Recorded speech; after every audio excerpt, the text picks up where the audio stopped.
দেখুন, আমরা যেখানে যেখানে আমরা খবর পাচ্ছি দুর্নীতি হয়েছে, বিধায়করা আমাদের খবর দিচ্ছেন বা সাংসদরা বা সাধারণ মানুষ, আমরা কিন্তু সেখানে অডিট বসিয়ে দিচ্ছি এবং এনকোয়ারি বসাচ্ছি।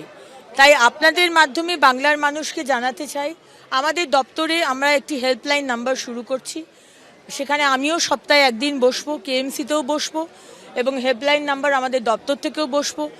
সমস্ত বাংলার মানুষ যেন আমাদের দপ্তরে পৌঁছতে পারে তাদের সমস্যা, তাদের দুর্নীতির কথা। এবং আপনাদের যদি কোনো কমপ্লেন থাকে, ইললিগাল বিল্ডিং, জলাজমি বুঝিয়েছে, এই ধরনের টিএমসির বড় বড় নেতারা চুরি করেছে কোটি কোটি টাকার, আমাদের জানান। আমরা সেখানে কিন্তু এনকোয়ারি বসে শাস্তি দেওয়া। জনকল্যাণ শিবির আমরা আয়োজন করেছি মাননীয় প্রধানমন্ত্রীর আশীর্বাদে। আজকে 54টি রাজ্য এবং কেন্দ্রের প্রকল্প, যার সুবিধে আগের সরকার বন্ধ করে রেখেছিল।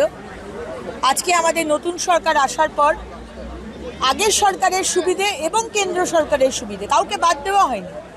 54টি সুবিধে প্রকল্প আমরা মানুষের কাছে পৌঁছে দিতে আজকে এই জনকল্যাণ শিবির সকাল 10টা থেকে 5টা, 15, 16, 17 3 দিন এটা চলবে। কিন্তু 17-র পরেও কিছু কিছু ফর্ম বড় অফিসে পাওয়া যাবে। তাই 15, 16, 17 এই 3 দিন এই সুবিধাটা অ্যাভেল করুন।